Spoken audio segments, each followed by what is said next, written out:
పెళ్ళైనా పండగైనా వేడుక ఏదైనా పట్టుచీరల ప్రత్యేక వేదిక వారాహి సిల్క్స్. ఇరాన్ అమెరికా మధ్య ముదురుతున్న యుద్ధం ఆ యుద్ధంతో ఏమాత్రం సంబంధం లేని దేశాలను బెదిరిస్తోంది. ముఖ్యంగా భారతదేశం కూడా యుద్ధానికి సంబంధించి యుద్ధం వల్ల పరోక్షంగా సమస్యలు ఎదుర్కొనే పరిస్థితులు తలెత్తున్నాయి. ముఖ్యంగా రాబోయే 2-3 నెలల్లో ఆయిల్ కష్టాలు ప్రపంచానికి ఎదురైతే భారతదేశంలో కూడా అటువంటి సమస్యల్ని మనం ఎదుర్కోక తప్పదనిపిస్తుంది. ఇప్పటికే ఆయిల్కి సంబంధించిన సంక్షోభం కనిపిస్తోంది. పరిమితంగానే ఆయిల్ సప్లై కొనసాగుతుంది మన దగ్గర, డీజిల్ పెట్రోలియం కావచ్చు. అయితే ఈ ఒకవేళ యుద్ధం పెరిగి పెద్దదైతే మన భారతదేశంలో ఆయిల్ నిల్వల పరిస్థితి ఏంటి, ఎన్ని రోజులు మనకు ఆయిల్ నిల్వలు దొరుకుతాయి, అంతేకాదు సొంతంగా మనకి ఆయిల్ నిక్షేపాలు ఏమైనా ఉన్నాయా, అవి అందుబాటులోకి వచ్చే అవకాశం ఉందా? ఈ అంశాలన్నింటినీ మనతో చర్చించడానికి ప్రముఖ పర్యావరణవేత్త, అట్లాగే ఎన్విరాన్మెంట్ సైంటిస్ట్, అట్లాగే సుందర్ ఇన్వెన్షన్స్ సంబంధించిన అధినేత డాక్టర్ సుందరామయ్య గారు, సైంటిస్ట్ అయినా మనతో లైవ్లో జాయిన్ అవుతున్నారు. సుందరామయ్య గారు నమస్కారం సార్. నమస్తే అండి సార్. మనం చాలా హ్యాపీగా కనిపిస్తున్నాం. ఇరాన్ అమెరికా యుద్ధం జరుగుతుంటే వాటి గురించి మాట్లాడుకుంటున్నాం. అమెరికా శక్తి ఇంత, ఇరాన్ శక్తి ఇంత, అమెరికా ఇంత బలంగా ఉంది, ఇరాన్ అంత బలంగా ఉంది. అవి చూస్తూ ఒక రకంగా చెప్పాలంటే మనం ఎంటర్టైన్ అవుతున్నాం.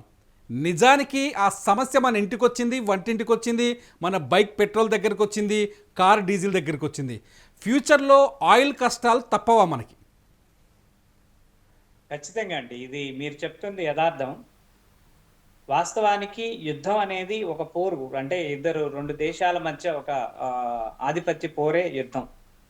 కానీ ఈ యుద్ధంలో జరుగుతుంది ఏంటి అంటే, ఇప్పుడు పర్టికులర్గా ఈ ఆధిపత్య పోరు గురించి ఎవరు గొప్ప, ఎవరు ఇది అనే పద్ధతిలో దాదాపు మనకి ఫిబ్రవరి మంత్ ఎండ్లో స్టార్ట్ అయిన యుద్ధం కాస్త ఆల్మోస్ట్ చిలుకు గానివాన్లాగా ఇది రోజు రోజుకి పెరుగుతూనే ఉంది. కానీ దీని యొక్క యుద్ధ పరిణామం అనేది శాంతియుతమైన వాతావరణానికి కానీ, లేకపోతే శాంతి చర్చలతో కానీ సత్సంబంధాలు పూర్తిగా కోల్పోయిందనే చెప్పాలి ఇప్పుడు ప్రస్తుతానికి మనకైతే.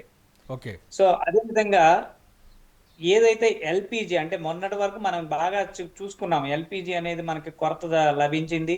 కొన్ని మెట్రోపాలిటన్ సిటీస్లో బాగా ఎల్పిజి యొక్క సమస్యలు, అంటే గ్యాస్ బుకింగ్ కూడా 15 రోజుల నుంచి 1 మంత్ నుంచి 45 డేస్కి ఇలా బుకింగ్ టారిఫ్ని కూడా ఎన్హాన్స్ చేయడం జరిగింది.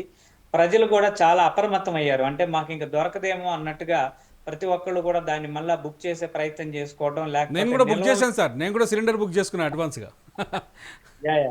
నిల్వలు పెంచుకునే ప్రయత్నం అయితే చేశారు ప్రతి ఒక్కళ్ళు కూడా. సో ఇక్కడ మనకి కావాల్సింది ఏంటి అంటే, ఇవన్నీ కూడా డిపెండబుల్స్ అండి. ఇప్పుడు ఆల్టర్నేటివ్స్ అనేవి ప్రతి దానికి ఉండాలి. ఎప్పుడైనా సరే టెక్నాలజీలో మనం ఎంత ఎదుగుతున్నాము అనే దానికన్నా ఈ ఎదిగిన ప్రతిచర్య కూడా మనిషి మీద కానీ, చరిత్ర మీద కానీ, లేకపోతే పర్యావరణం మీద కానీ ఇది ప్రాధాన్యత చూపించదు, ఇది ఎట్టి పరిస్థితుల్లో కూడా సామాన్యుని ఇబ్బంది పెట్టదు అనే ఒక ప్రభావవంతమైన ఆలోచన నుంచే కొత్త ఆవిష్కరణలు వస్తూ ఉంటాయి. మేము చేస్తున్నది అదే పద్ధతి. అయితే ఇప్పుడు ప్రస్తుతం సామాన్య మానవుడు కంప్లీట్ గా పెట్రోలియం ప్రొడక్ట్స్ కి బాగా కనెక్ట్ అయిపోయినాడు. అంటే ఎవరికి వాళ్ళకే ఇప్పుడు ప్రతి ఒక్కరికి కూడా బైకులు, 1-2 బైకులు ఉన్నాయి, అదేవిధంగా 1-2 కార్లు ఉన్నాయి. ఒక ఇల్లు సెగ్మెంట్ చూస్తే మాక్సిమం ఇంట్లో ఎల్పిజి దగ్గర నుంచి, పెట్రోలియం దగ్గర నుంచి, డీజిల్ దగ్గర నుంచి, కొన్ని అపార్ట్మెంట్స్ లో పవర్ జనరేటర్స్ ఇలాంటివి ఏమన్నా ఉంటే అవి కూడా డీజిల్ తోటే రన్ అవుతాయి. సో ఇలాంటివి ప్రతిదీ కూడా ఫాజిల్ ఫ్యూయల్స్ మీద బాగా డిపెండ్ అయి ఉన్నాం. సో ఈ డిపెండెన్సీ అనేది ఎంత స్థాయిలో మనకు వచ్చిందయ్యా అంటే, అప్రాక్సిమేట్ గా మనకి కొన్ని million tons of material fuels మనం ఎవ్రీడే మనం వాతావరణ పరిస్థితుల్లో వాడుకుంటున్నాం. వీటి యొక్క భిన్నమైన డిపెండెన్సీ మనకి ఆధునికత అనే పేరుతోటి మనం వెళ్తా ఉన్నాం. ఈ డిపెండెన్సీ పెరిగిపోయింది. దీనికి తోడు అనేక రకాల సమస్యలతోటి మనకి యుద్ధ వాతావరణం ప్రపంచాన్ని కూడా కుదిపేసే పరిణతి అయితే మనకి దాపరించిందనే చెప్పాలి ఇప్పుడు. ఓకే సార్, అంటే ఇప్పుడు ఫ్యూచర్లో ఎంత వేగంగా ఆయిల్ ధరలు పెరిగే అవకాశం సార్ ఒక అంచనా మేరకి? ఆయిల్ ధరలు ఇప్పటికే ఆల్మోస్ట్ 30-40% అప్ టు 50% వరకు పెరిగినాయి. ఒకప్పుడు మనకి బ్యారెల్ $65 అట్లా ఉంటే ఇప్పుడు $110 వరకు కూడా వచ్చింది, రీచ్ అయిపోయింది. ఓకే. సో అంటే ఆల్మోస్ట్ 50%, 60% పెరిగినట్టే మనకి. $70 సారీ $70-80 ఉన్నది కాస్త $110కి వచ్చింది. 40-50% అయితే ఆల్మోస్ట్ ఆల్ పెరిగింది. సో ఈ ప్రాసెసింగ్ యూనిట్స్ లో కానీ, లేకపోతే ఎక్కడైతే క్రూడ్ ఆయిల్ మనం డైరెక్ట్ గా క్రూడ్ ఆయిల్ మాత్రమే మనం తీసుకుంటున్నాం, ప్రాసెసబుల్ మెటీరియల్ మనం తీసుకోవట్లేదు ఇప్పటి వరకు కూడా. ఈ క్రూడ్ ఆయిల్ అనేది ఇప్పటికీ మనకి అంటే ప్రస్తుతానికి మనకి ఏదైతే ఎమర్జెన్సీ మోడ్ లాంటి దాన్ని రాకపోతే మాత్రం మనకి ఇట్లాగే మెయింటైన్ అవుతుంది. ఇఫ్ ఇన్ కేస్ ఏదైనా ఎమర్జెన్సీస్ కనుక క్రైసిస్ వస్తే ఖచ్చితంగా 20-30% ఇమ్మీడియట్ గా పెరిగేదానికి ఛాన్సెస్ ఉన్నాయి. ఇంకా భవిష్యత్తులో అది 100% పెరిగినా కానీ, అంటే ఏదైనా ఎమర్జెన్సీ క్రియేట్ అయితే యుద్ధ పరిస్థితి అయితే ఇప్పటికీ కొంచెం అంటే సడలింపుగా కొద్దిగా రవాణా వ్యవస్థ అయితే నడుస్తూ ఉంది ప్రస్తుతానికి. కానీ పూర్తి రవాణా 100% మనకి ఇదివరకు ఏదైతే మనం 80% ఫ్యూయల్ ఇంపోర్ట్ చేసుకుంటా ఉన్నామో, ఆ 80% యాజ్ ఆఫ్ నో 80% యాక్యురేటెడ్ గా మనకైతే ఇంపోర్ట్ జరగటం లేదు. కొంత డిలే అవుతా ఉంది, టైం ఫ్రేమ్ అనేది కొంత డిలే అవుతా ఉంది. ఈ డిలే సందర్భంగానే మనం ఆల్రెడీ చూసాం, కొన్ని పెట్రోల్ బంకుల్లో కూడా ప్రైస్ పెరుగుతా ఉందని, లేకపోతే పెట్రోల్ రేపటి నుంచి దొరకదని. మొన్నటి వరకు కూడా ప్రతి పెట్రోల్ బంక్ లో కూడా చాలా మంది ఎక్కువగా నిలబడి పెట్రోల్ డీజిల్ కూడా తీసుకోవటం జరిగింది. సో ఇలా ఈ క్రైసిస్ ఏదైనా యుద్ధ వాతావరణం అనేది కొంచెం గరిష్ట స్థాయి కనుక పెరిగినట్లయితే ఖచ్చితంగా మన దగ్గర ఉన్న యాక్యురేటెడ్ రిసోర్సెస్ ని మనం పదిలిపరుచుకునే పరిధి ఇంకా కొంచెం ఎక్కువ చేయాల్సిన అవసరం కూడా ఉంది. అదే విధంగా ఈ రిసోర్స్ మనకి ఎన్ని రోజులు సరిపోతాయి ఏంటి అనేది కూడా దీంట్లో నెక్స్ట్ అదే ఆడాలనుకుంటున్నాను సార్. అంటే జూన్ జూలై నాటికి పరిస్థితులు మారే అవకాశం ఉందా, ప్రమాదం కనిపిస్తుందా అని? యుద్ధం అనివార్యమయ్యి యుద్ధం ఖచ్చితంగా ఇంకొక నెల పాటు కానీ, లేదా 2 నెలల పాటు కానీ, 3 నెలల పాటు కానీ జరిగినట్లయితే ఖచ్చితంగా ఈ ఫ్యూయల్స్ కు సంబంధించిన టైట్నెస్ అనేది మనం ఖచ్చితంగా చూడాల్సిన అవసరం ఉంటది. ఖచ్చితంగా చూస్తాం కూడా. దాంట్లో ఇప్పటికీ డిమాండ్ అండ్ సప్లై ప్రకారం almost all crude oil cost అయితే పెరుగుతా ఉంది. ఒక పక్క ఇజ్రాయిల్ లేకపోతే ఇరాన్ మనకి ఒక పక్క ఈ యుద్ధ వాతావరణాన్ని పెంచుకుంటూనే, ఇంకొక పక్క ఈ పెరిగిన క్రూడ్ ఆయిల్ మీద country everyday 1300-1400 crores rupees profit ని ఎర్న్ చేస్తుందని కూడా మనం కొన్ని వార్తా కథనాల్లో మనం వినటం కూడా జరిగింది. అంటే దాని అర్థం ఏంటి అంటే, ఏదైతే పెరిగిన క్రూడ్ ఆయిల్ వాల్యూ ఉందో ఈ వాల్యూ వాళ్ళకి ఎర్నింగ్ జరుగుతా ఉంది. అంటే వాళ్ళు నష్టపోయే పరిధి నుంచి ఎంతో కొంత లాభంలోనే ఉన్నారు. అంటే ఇంకా యుద్ధాన్ని కూడా కొంచెం ఎక్కువ కాలం కొనసాగించగలరు అనే దానికి కూడా ఇంకొక రకమైనది ఒక ఉచిత సలహా. డబ్బులైతే అందుతున్నాయి వాళ్ళ చేతికి, డబ్బులు అందుతున్నాయి. వాళ్ళు దేవర్ కనెక్టింగ్ దట్ ఎనర్జీ వస్తుంది, డబ్బులు అందుతున్నాయి, ఎనర్జీ వస్తుంది, ఫైట్ చేస్తారు ఇంకా ఫైట్ చేయడానికి వాళ్ళు సిద్ధపడుతున్నారు కూడా, మనకి కళ్ళారు కనిపిస్తూనే ఉంది. సరే, ఒకవేళ ఇరాన్ ఇజ్రాయిల్ లేకపోతే ఇరాన్ అమెరికా యుద్ధం ముదిరితే వేరే అంటే దాని ఎఫెక్ట్ ఇండియా మీద ఎలా ఉంటుంది? మనకున్న వేరే ప్రత్యామ్నాయాలు ఏంటి సార్? మనకి ప్రత్యామ్నాయ ఇంధనాలు అనేవి మన వాళ్ళు 2019 నుంచి, అంటే ప్రత్యేకించి మన దేశంలో మనకి ఈ పరిధి ప్రత్యామ్నాయ ఇంధన పరిధి అనేది మనకి గత 10-15 సంవత్సరాల నుంచి కూడా కీలకంగా ఉన్నప్పటికీ కూడా మనం దాంట్లో అభివృద్ధి సాధించలేకపోయాం. సో ఈ అభివృద్ధి సాధించడం అంటే 2019లో హైడ్రోజన్ ఎనర్జీ అనేది గ్రీన్ ఎనర్జీ కింద కన్వర్ట్ చేసుకోవడం జరిగింది. కానీ ఇప్పటి వరకు కూడా ఆ హైడ్రోజన్ అనేది ఎకనామికల్ వైబిలిటీ కాలేదు ఎక్కడ. అంటే ఇది సామాన్యుడికి అందుబాటు ధరలోకి రాలేదు. సో కాబట్టి ఇది హైడ్రోజన్ అనేది కొంచెం కాస్ట్లీ అఫైర్తో కూడుకుంది. అల్టిమేట్లీ రేపు బ్లాక్ మార్కెట్ గా లాంటిది కనుక సాధ్యం అయితే ఈ హైడ్రోజన్ అనేది బ్లాక్ మార్కెట్ అవసరం లేకుండా ఈ హైడ్రోజన్ ని ఇప్పుడు ప్రస్తుతం మేము ఏదైతే ఈ హైడ్రోజన్ జనరేషన్ యూనిట్స్ అందిస్తున్నామో ఇలాంటి వాటిని ఇంధనేతర వనరులుగా మనం కూడా ప్రత్యామ్నాయ ఇంధనేతర వనరులుగా మనం కాపాడుకోవచ్చు. ఎప్పుడు మనం ఫాజిల్ ఫ్యూయల్ మీద డిపెండ్ అవ్వాల్సిన అవసరం లేదు. ప్యూర్ వాటర్ తోటే మనం హైడ్రోజన్ స్టేషన్స్ ని బిల్డ్ చేసుకొని ఎవరికి వాళ్ళే కుటుంబ సరఫరా నియంత్రణ అనేది వాళ్ళకే పెట్టుకోవచ్చు. అయితే ప్రభుత్వం కూడా దీని మీద కొంచెం సడలింపు ఇవ్వాల్సిన ఆవశ్యకత ఉంది. అంటే హైడ్రోజన్ అనే దాన్ని ఒక ఫ్యూయల్ దీని కిందకి పెట్టింది. ఇది ఎక్స్పెరిమెంటల్ యాంగిల్లో కొన్ని కంపెనీస్ కూడా యాక్సెసిబిలిటీ ఇచ్చింది. కానీ వాళ్ళు ఎక్స్పెరిమెంట్లు చేస్తున్నారు కానీ చాలా ఎక్కువ కాస్ట్ అవుతా ఉంది. ఇప్పుడు ప్రస్తుతం అమెరికా లాంటి దేశాల్లో 850 నుంచి 1450, 3000 వరకు కూడా ఉంది 1 కిలో హైడ్రోజన్. అంటే మన కరెన్సీలో చూస్తే అంటే 30 times ఎక్కువగా ఉంది, ఎక్సెస్ గా ఉంది. చెప్తుంది గ్రీన్ హైడ్రోజన్. ఇదే గనక ఇండస్ట్రియల్ హైడ్రోజన్ గనక అయితే 1500-1400 రూపాయలు.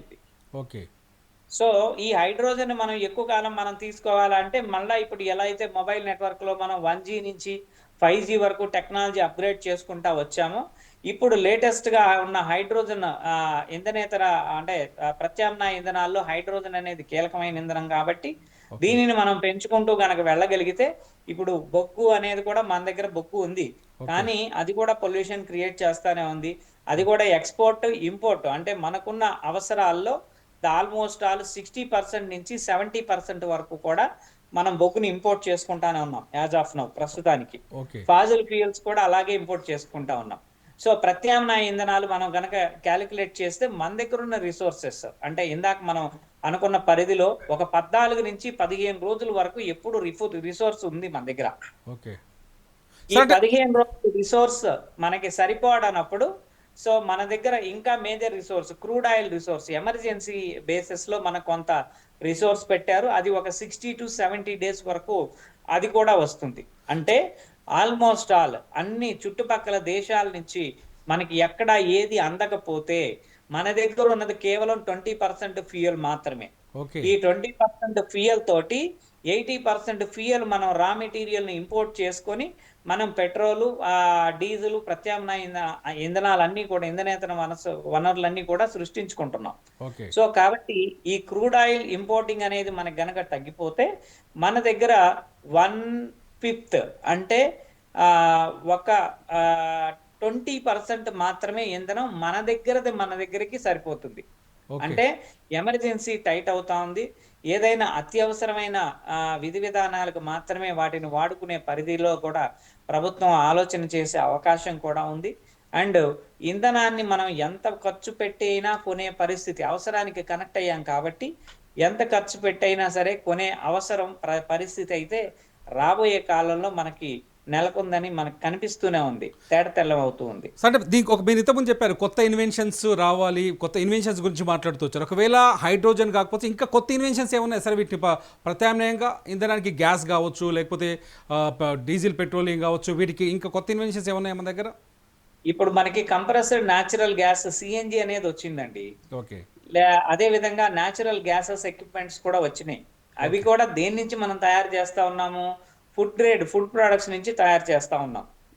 సో రైస్ నుంచి కానీ లేకపోతే ఏదో ఒక సీడ్ నుంచి మనం తయారు చేస్తున్నాం వాటిని. సో వీటిని గ్రాస్ కానీ రైస్ కానీ వీట్ కానీ ఇంకొకటి కానీ ఇలా ప్రత్యామ్నాయంగా కనుక మనం ఇంధనం మీద కనుక వెళ్ళిపోయినట్లయితే మనం తినే ఆహారం కొరత వచ్చేస్తుంది. అంటే దేశంలో 2 సమస్యలు ఉన్నాయి. ఒకటి నువ్వు తిని బతుకుతావా, లేదా నీ బండిలో పెట్రోల్ పోసుకొని తిరుగుతావా. ఈ రెండిట్లో ఏదో ఒకటి మాత్రమే ఆన్సర్, ఆ ప్రశ్నకి ఆన్సర్ వస్తుంది. 2 రావు. ఎందుకంటే ప్రత్యామ్నాయ ఇంధనాల్లో కనుక మనం కనుక వెళ్ళినట్లయితే ఇప్పుడు ప్రస్తుతం అన్ని చోట్ల కంప్రెస్డ్ న్యాచురల్ గ్యాస్ ప్లాంట్స్ అనేవి కొన్ని పెట్టడం అయితే జరుగుతా ఉంది. కానీ వాటికి కూడా రా మెటీరియల్ టైట్ అయితే అవుతుంది, షెడ్యూల్ అయితే అవి కూడా మళ్ళీ ఇక్కడికే వస్తాయి. ఇంపోర్టింగ్ ఏదైతే భారతదేశం ఇంపోర్ట్ చేస్తా ఉందో ఆ మెటీరియల్స్, రా మెటీరియల్స్ అన్ని ఇంపోర్ట్ చేస్తా ఉందో వాటి మీద కూడా డిపెండెన్సీ అయ్యింది ప్రత్యామ్నాయంగా. అంటే ఇప్పుడు మన దగ్గర ప్యాడీ కానీ ఇవన్నీ కూడా ఇప్పుడు ప్రస్తుతం రేట్లు తక్కువ ఉన్నాయి, ఎందుకంటే ఎక్స్పోర్ట్ లేదని. తర్వాత కొన్ని రోజులకి మళ్ళీ రేట్లు పెరుగుతాయి, ఎందుకంటే ఎక్స్పోర్ట్ లేదు, మన అవసరాలకు కూడా సరిపోవట్లేదు అని. సో కాబట్టి ఇలాంటి పరిస్థితి అయితే వస్తా ఉంది. సో లిక్విడ్ న్యాచురల్ గ్యాసెస్ కానీ లేకపోతే న్యాచురల్ గ్యాసెస్ కానీ మనం ప్రొడ్యూస్ చేసుకునే అంత స్థాయిలో మనకి టెక్నాలజీస్ అయితే ఉన్నాయి, కానీ రా మెటీరియల్ రిసోర్సెస్ లేదు. తర్వాత బయోడీజిల్ అని కూడా అనుకున్నాం మనం. ఈ బయోడీజిల్ కూడా ప్రస్తుతానికి అది కూడా చెట్టు నుంచి రావాల్సిందే, మొక్క నుంచి రావాల్సిందే. సో మనం క్యాలిక్యులేట్ చేస్తే ఒక మనిషి రోజుకి అప్రాక్సిమేట్లీ 1 కిలో నుంచి 3 కిలోల ఆహారాన్ని తీసుకుంటాడు. నేను చెప్తుంది కుక్కుడు ఫుడ్, వండిన ఆహారం. సో ఇదే విధంగా ఒక చెట్టు మహా అయితే ఒక 100 కేజీలు ఇస్తుంది, లేదా 1000 కేజీలు ఇస్తుంది. లేదా కొన్ని చిన్న చెట్లు వరి మొక్కజొన్న ఇలాంటివి అయితే ఒక ఇత్తనానికి ఒక 1/2 కేజీయో 1/4 కేజీయో గింజలు అనేది ప్రొడ్యూస్ చేయగలుగుతుంది. సో ఈ కెపాసిటీలో మనకి ఇప్పుడు ప్రస్తుతం ఉన్న వనరులని, అంటే మనం ఏదైతే వ్యవసాయ రంగంలో మనం పూర్తిగా పరిణతి చెందామో, అభివృద్ధి చెందామో, వాటన్నిటినీ ఆల్టర్నేటివ్ ఫ్యూయల్స్ కిందకే కనుక కన్వర్ట్ చేసుకోగలిగినట్లయితే కొంతవరకు మనం ఎనర్జీలో పొందుబాటు తీసుకోగలుగుతాం, కానీ పరిపూర్ణంగా అయితే కాదు. మళ్ళా మనకి ఆహార సమస్యలు అయితే, ఆహార భద్రత, ఫుడ్ సేఫ్టీ స్టాండర్డ్స్, ఫుడ్ అనేది మనకి తగ్గిపోతుంది. ఎందుకంటే ఆహార నిల్వలు తగ్గిపోతాయి. అంటే ఎనర్జీ ఆహారం, మనం తినే ఆహారం కూడా ఎనర్జీయే. కానీ మన వెహికల్‌కి కూడా ఎనర్జీ కావాలి. పెట్రోలియం కూడా ఎనర్జీనే. అంటే ఎనర్జీ క్రైసిస్ గనక రావడం మొదలుపెడితే అది అనేక రకాల్లో వస్తుంది. ప్రత్యామ్నాయం ఇయన్నీ గూడా మనం పేరు కూడా చాలా క్లియర్‌గా పెట్టుకున్నాం. ప్రత్యామ్నాయ ఇంధనాలు. ఇంధనాలు. అసలైన ఇంధనాలు ఏంటి అయ్యా అంటే ఫాజిల్ ఫ్యూయల్. ఫాజిల్ ఫ్యూయల్ ఎక్కడి నుంచి ఉంది అంటే కొన్ని లక్షల, కోట్ల సంవత్సరాల కిందట నుంచి భూగర్భంలో నిక్షిప్తమై ఉన్నాయి అవి. ఓకే. సో అవి కూడా అదృష్టవశాత్తు కొంతకాలం మాత్రమే మనకి పరిధిలోకొస్తాయి. నాకు తెలిసి మహా అయితే ఇంకొక 50 ఏళ్ళొస్తాయి. ఓకే. సో ఆ 50 ఏళ్ల తర్వాత కూడా మనం ఎనర్జీ సైడ్ క్రైసిస్ రావాల్సిందే. సో ఆ 50 ఏళ్ల కంటే ముందు యుద్ధం వల్ల ఇప్పుడే వచ్చేలాగా అనిపిస్తుంది ఇదంతా చూస్తే సప్లై అండ్ డిమాండ్ విషయంలో. ఇప్పుడు ఇలాంటి యుద్ధాలు మనకి కోకోలాలు పెరుగుతా ఉంటే మనది ఎవరి దగ్గర ఉన్న వాళ్ళ ఇంధనాల మీద వాళ్ళు డిపెండ్ అవ్వాలి. సెల్ఫ్ డిఫెన్సీ పెరగాలి. ఇప్పుడు అమెరికా ప్రత్యామ్నాయం కూడా అదే. అమెరికా ఈ రోజు కూడా ఎలాంటి ఏదైనా ఎమర్జెన్సీ వస్తే అమెరికా దగ్గర నాకు తెలిసి 1 సంవత్సరం పాటు నిల్వలు ఉన్నాయి అమెరికా దగ్గర crude oil. Okay. Okay. Under ground లో వాళ్ళకి సేవ్ చేసి ఉన్నాయి. సో వాళ్ళు ఎవర్ నాట్ అంటే they don't bother about that. అంటే ఒక 3 నెలలు ఎవడో ఒకటితోటి మాట్లాడి ఏదో కంట్రీ తోటి ముందల సత్సంబంధాలు పెట్టుకొని మళ్ళా ఇంపోర్ట్ చేసుకునే దానికి అవకాశం ఉంది. సో ఇప్పుడు మన దేశం టెక్నాలజీ వైపు పరిగెత్తుతూనే ఆల్టర్నేటివ్ రిసోర్స్ కూడా మనం పెంచుకోవాల్సిన అవకాశం ఉంది. ఎలా అయితే మనం బంగారం నిల్వలు పెంచుకుంటున్నామో, ఎలా అయితే మన రూపీ వాల్యూస్ ని కాపాడుకుంటున్నామో, ఎలా అయితే మన దగ్గర విలువలు మనం కాపాడుకోవాల్సిన అవసరం ఉంది, ఆవశ్యకత. అంటే సెల్ఫ్ డిఫెన్సీ అనేది మనకు మనం పెట్టుకోవాలి. సో దీని మీద మనకి ప్రభుత్వం వారు కూడా ఇప్పుడు ఇలాంటి ఎమర్జెన్సీస్ వచ్చినప్పుడు, ఈ క్రైసిస్ వచ్చినప్పుడు మాత్రమే దీని ప్రత్యేకత, దీని విలువలు మనకి తెలుస్తున్నాయి. తర్వాత ఇలాంటి పరిధులు దాటిపోయిన తర్వాత తుఫాన్ వచ్చింది, మళ్ళా ఎండొచ్చింది, చక్కబడిపోయింది, మళ్ళా వాతావరణం అంతా బాగుంది, ఎవరి పాటికి వాళ్ళు విషయాలన్నిటిని మర్చిపోతున్నారు, మళ్ళా కంటిన్యూ చేస్తా సార్. అంటే ఉన్నారు. ఒక ప్రశ్న తలెత్తుంది. అంటే 2-3 రోజుల నుంచి మనం చూస్తున్నాం, ఒక గడిచిన 10 రోజుల నుంచి చాలా చోట్ల అంటే మొట్టమొదట బంకుల దగ్గర, పెట్రోల్ బంకుల దగ్గర ఆందోళన మొదలైంది. అది ఏదో సమ్ క్రెడిట్ ఇష్యూ. ఆ తర్వాత దాన్ని డీజిల్ కానీ పెట్రోల్ కానీ పరిమిత సంఖ్యలోనే పరిమితంగానే పోస్తున్నారు, ఇస్తున్నారు. ఇకపోతే ఫ్యూచర్లో అంటే ఒకవేళ యుద్ధం ముదిరితే మనం వీటన్నిటిని సేవ్ చేసుకోవాల్సిన పరిస్థితి ఉందా? ఇప్పటి నుంచి జాగ్రత్త పడాలా? యుద్ధం ముదిరితే ఖచ్చితంగా మనం ఈ నిల్వల్ని సేవ్ చేసుకోవాల్సిన ఆవశ్యకత ఉంది. ఓకే. ఇప్పుడు ఒక ఎల్పిజి ట్యాంక్ మనకు వచ్చిందండి, సుమారు 50,000 టన్నులు ఏదో వస్తుంది. అది ఆ 50,000 టన్నులు మనకి ఎన్ని రోజులు రిక్యూర్మెంట్ వస్తుంది, ఎన్ని రోజులు మనకి సపోర్టబుల్ అవుతుంది, ఎక్కడెక్కడ మనకి ఆ ఇంధన సపోర్టింగ్ స్టోరేజ్ పాయింట్స్ ఉన్నాయి అనేది ఈ స్పెషల్ రిక్వైర్మెంట్ ఖాతాలో వీటన్నిటిని వేసి అడిషనల్ గా ఇంకా ఎంత రిసోర్సెస్ చేయగలుగుతాము అనే దాని మీద మనం అంటే దృష్టి సారించాల్సిన ఆవశ్యకత ఉంది. అంటే ఇప్పుడు నాకు తెలిసి మన దగ్గర ఎస్పీఆర్, ఈ స్పెషల్ రిక్రూట్మెంట్ జోన్ ఏదైతే ఉందో ఇదంతా కూడా అండర్ 60 to 70 డేస్ వరకు కూడా మనకి అందుతాయని మన ప్రభుత్వం వారు అందించిన విషయమే. ఇది కూడా పూర్తిగా మనకైతే తెలియదు. సో వారు అందించిన డేటా ప్రకారం ఒక 60 to 70 డేస్ వరకు under resources of petroleum and Faasil fuel resources ఉన్నాయి. ఏది? క్రూడ్ ఆయిల్ రూపంలో ఉన్నాయి. ఈ క్రూడ్ ఆయిల్ మళ్ళా అక్కడి నుంచి రిఫైనరీ స్టేషన్కి వెళ్ళాలి, రిఫైనరీ స్టేషన్ లో రిఫైన్ అవ్వాలి.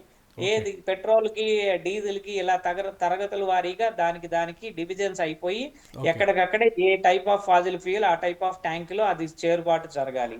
అవన్నీ మళ్ళా ట్రాన్స్పోర్ట్ జరగాలి. ఇదంతా మన దేశంలో జరిగే చర్యే. కాబట్టి ఈ రిఫైన్ రిసోర్సెస్ అంటే మళ్ళా రిఫైన్ యూనిట్స్ కి మళ్ళా వెళ్ళి వీటన్నిటిని జరిగినప్పటికీ మనం మన దగ్గర ఉన్న యథాతథ పరిస్థితుల్ని మనం ఒక 50% 30% కన్జంప్షన్ సేవ్ చేసి ఎమర్జెన్సీ క్రియేట్ చేసినప్పటికీ కూడా మనం ఒక 60 నుంచి 120 రోజుల వరకు మనం మెయింటైన్ చేయగలుగుతాం.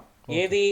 అన్ని ఎక్కడే షెడ్యూల్ టైట్ అయితే ఉన్న వస్తువుల్ని జాగ్రత్తగా వాడుకుంటూ, ఏది బ్లాక్ మార్కెటింగ్ జరగకుండా అవసరమైన వ్యక్తులే రోడ్డు మీద ప్రయాణం చేస్తూ ఇలా ఎమర్జెన్సీని ఏదన్నా మనం క్రియేట్ చేసుకుని సెల్ఫ్ సస్టైనబిలిటీ, సెల్ఫ్ లాక్డౌన్ లాగా లేకపోతే ఏదో ఒక సిస్టమ్ని మనం క్రియేట్ చేసుకొని ఆ సిస్టమ్ని కనుక మనం ఫాలో అయితే కొంతకాలం మనం అది మాక్సిమం నేను అనుకుంటుంది 60 రోజులు కాస్త 50% మనం సేఫ్ జోన్ పెట్టుకుంటే 120 రోజులు వస్తుంది.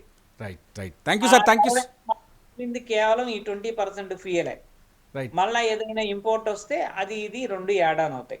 ప్రభుత్వం వారు ఈ కొద్ది కాలంలో మరి వీటిని నిర్మాణం చేయగలుగుతామా లేదా అనేది అది అంత సాధ్యాలు అంత సాధ్యమయ్యే పరిస్థితి అయితే కాదు అది.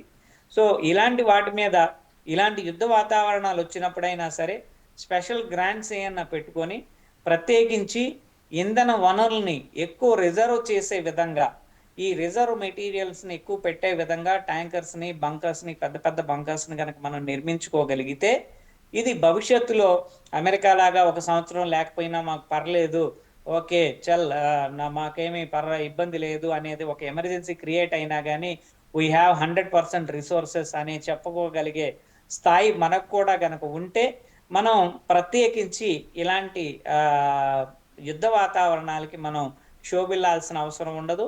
ప్రజలు కూడా దీని మీద ఎక్కువ ఇబ్బంది పడాల్సిన ఆవశ్యకత ఉండదని నా అభిప్రాయం. Thank you sir, thank you so much me valuable టైంని మాకు ఇచ్చినందుకు. మొత్తానికి ఆయిల్ సంక్షోభం, యుద్ధం ముదిరితే ఆయిల్ సంక్షోభం వచ్చే అవకాశం అయితే ఉంది. దాన్ని ఎలా సేవ్ చేయాలి, మనం ఎలా ప్రవర్తించాలనే అంశంపైన ఖచ్చితంగా ప్రతి వ్యక్తి వ్యక్తిగతంగా ఒక నిర్ణయం తీసుకోవాల్సిన అవసరం అయితే కనిపిస్తుంది. అప్డేట్స్ కోసం చూస్తున్నామండి.